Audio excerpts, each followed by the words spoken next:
3 police வண்டியை கண்ணாடி உடைஞ்சதுக்கு 15 லட்ச ரூபா ஃபைன். 3 போலீஸ் வண்டியோட கண்ணாடி 15 லட்சம். திமுக அரசுல அவங்க வந்து கணக்கு எழுதி கொடுத்துருக்காங்க. 15 லட்சம். ஐயா 15 லட்சம் ஃபைன் போட்டாங்க, நம்ம மாடிஃபிகேஷன் போலாம், 2 நாள்ல அதை குறைச்சி நம்ம வாங்கிக்கலாம்னு சொன்னோம். ஐயா அவர்கள் 15 இல்ல 1.5 கோடி ரூபா போட்டாலும் சரிதான், என்னுடைய தம்பிகளை உடனடியாக வெளியில மீட்டெடுக்க வேண்டும், அதற்கான பணியை நீ செய்யணும்னு சொல்லிட்டு இருக்கக்கூடிய வழக்கறிஞர்கள் எல்லாம் ஆணையிட்டு உடனடியாக அவர்களை மீட்டு வந்தது மட்டுமல்ல, குடும்பத்தாரையும் பார்த்துக்கிட்டாங்க.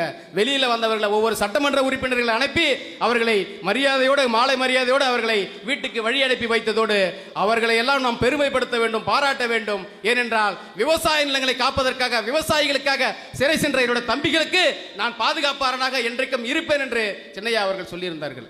ஏனென்று சொன்னால் நமக்கு ஒரு பிரச்சனைன்னு சொன்னா, நம் மண்ணுக்கு பிரச்சனைன்னு சொன்னா, நமக்காக ஓடோடி குரல் கொடுத்து வந்து நமக்காக நின்று போராடக்கூடிய ஒரே தலைவர் நம்முடைய சின்னையா அவர்கள் மட்டும்தான்.